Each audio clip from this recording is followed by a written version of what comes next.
Kasih di sini yang harus kita sikapi secara arif, ya. Ini persoalan. Tapi kalau nanti KPU mengirim surat kepada saya tidak akan layani karena sementara saya tidak akan mengeluarkan surat apapun, ya kan? Bahwa sekarang secara nyata-nyata ada konflik dalam Partai Golkar, ya itu ada masalah. Sebenarnya kalau secara kepartaian dengan kepengurusan ini tidak individu, secara kepartaian lebih mudah sebetulnya kalau sekarang dengan kepengurusan ini Golkar sebagai organisasi partai politik bisa menyelesaikan persoalannya. Ya, kalau saya sarankan oke lah, sekarang duduk lagi lah bersama-sama. Selesaikanlah masalah ini di internal Golkar kembali.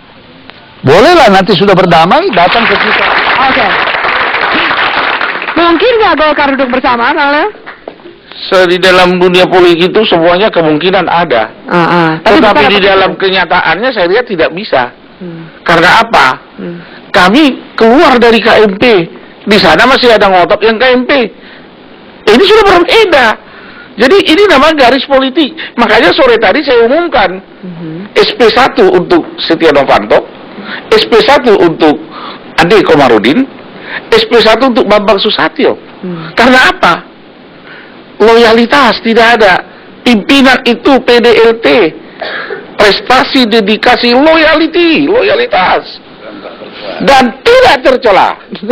Nah, untuk itu udah hafal Mas Arif. Untuk itu saya mau ingatkan, kalau Partai Golkar ini sudah adem-adem. Ini di tingkat elit saja, tingkat 2, tingkat 1 kan tenangnya ini. Oh gitu. Tinggal mau pilkada. Hanya saya mau katakan kepada kawan-kawan yang katakanlah benar Pak Menteri ini, hanya oknum-oknum beberapa orang lagi. Sudahlah, kalian 5 tahun berkuasa, aku gak ganggu-ganggu. Awak baru seminggu berkuasa, kalian ganggu-ganggu. Oke. Marilah legowo. Ibarat kami orang Tapanuli, ada ikannya, namanya ikan mas, arsik. Itu ikan. Ada di sampingnya itu ada cabenya, ada bawangnya. Yang diribut ini cabenya, bawangnya, ikan panjang, apa ini?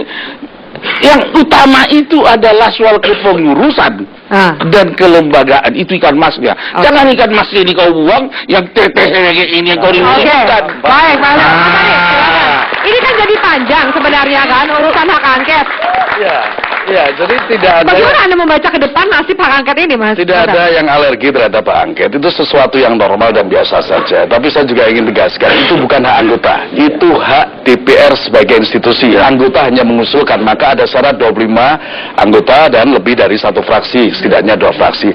Tetapi saya ingin katakan, sebenarnya kalau kita memahami dengan baik, begitu ada putusan sela atau yang disebut skorsing itu, berdasarkan Undang-Undang Nomor 5 Tahun 86 tentang Peradilan Tata Usaha Negara, itu sudah jelas disebutkan di pasal 67 ayat 4, permohonan penundaan itu bisa dikabulkan apabila terdapat keadaan yang sangat mendesak yang mengakibatkan kepentingan penggugat sangat dirugikan.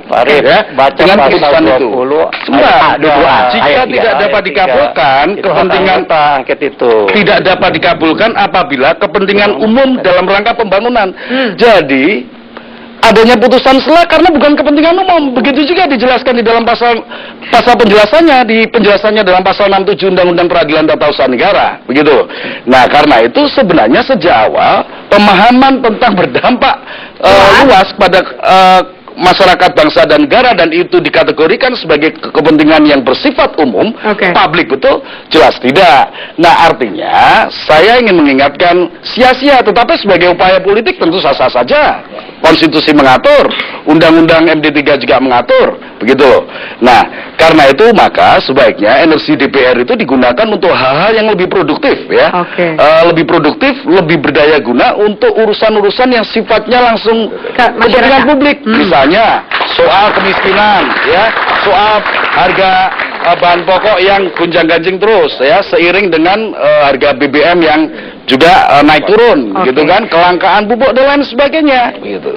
Baik. Itu yang dalam artian berarti hak angket ini kayaknya akan gembos di tengah jalan. Tapi ini kan soal begini. Tapi silakan saja untuk mengajukan. Tapi saya koreksi, saya bacakan Undang-Undang Dasar.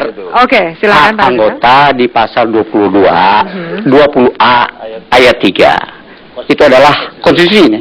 Undang-Undang Dasar tahun 1945 menyatakan hak angket itu adalah hak anggota yang melekat kepada anggota. Kan sudah dipersilakan, mau angket silakan aja Pak. Iya, makanya nggak usah dibantah. Jadi yang kalau pasal 79-nya bukan hanya berdampak luas, hal penting juga termasuk. Kehidupan tata negara kita juga penting, kehidupan bangsa bernegara kita juga penting.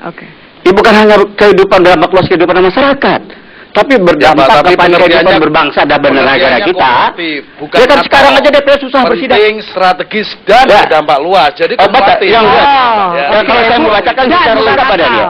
Penting, strategis dan berdampak luas pada kehidupan bermasyarakat, berbangsa dan bernegara. Pak. Sekarang kehidupan berbangsa kita terganggu gara-gara Golkar, gara-gara P3. Di DPR susah kita bersidang. Saya koreksi karena berdampaknya tadi. Dampak Golkarnya ada 2, dampaknya P3-nya juga ada 2. Ini berdampak kepada bukan hanya pilkada kita lebih 200 loh. Dan serentak. Dampak luas. Sebenarnya dampak bukan hanya sedikit. Karena Golkar ini sudah tenang kemarin, tapi karena diperhambat-hambat oleh kader-kader kami juga beberapa orang. Kan sudah ada, jujur Pak Rufai, saya ini insinyur bukan ahli hukum. Kalau sudah ada keputusan, kenapa kami keluarkan SP1? Tadi ditanya wartawan.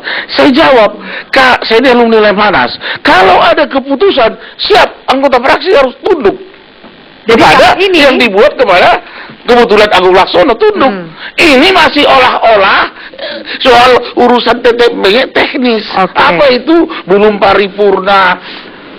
Pak Agung Laksono duluan ketua DPR daripada Setia Novanto. Dia tahu persis ini.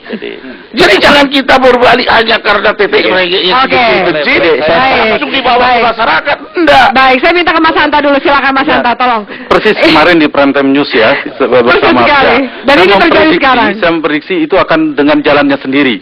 Ada pijakan masing-masing logika, apalagi politisi kan celah-celahnya bisa dimainkan.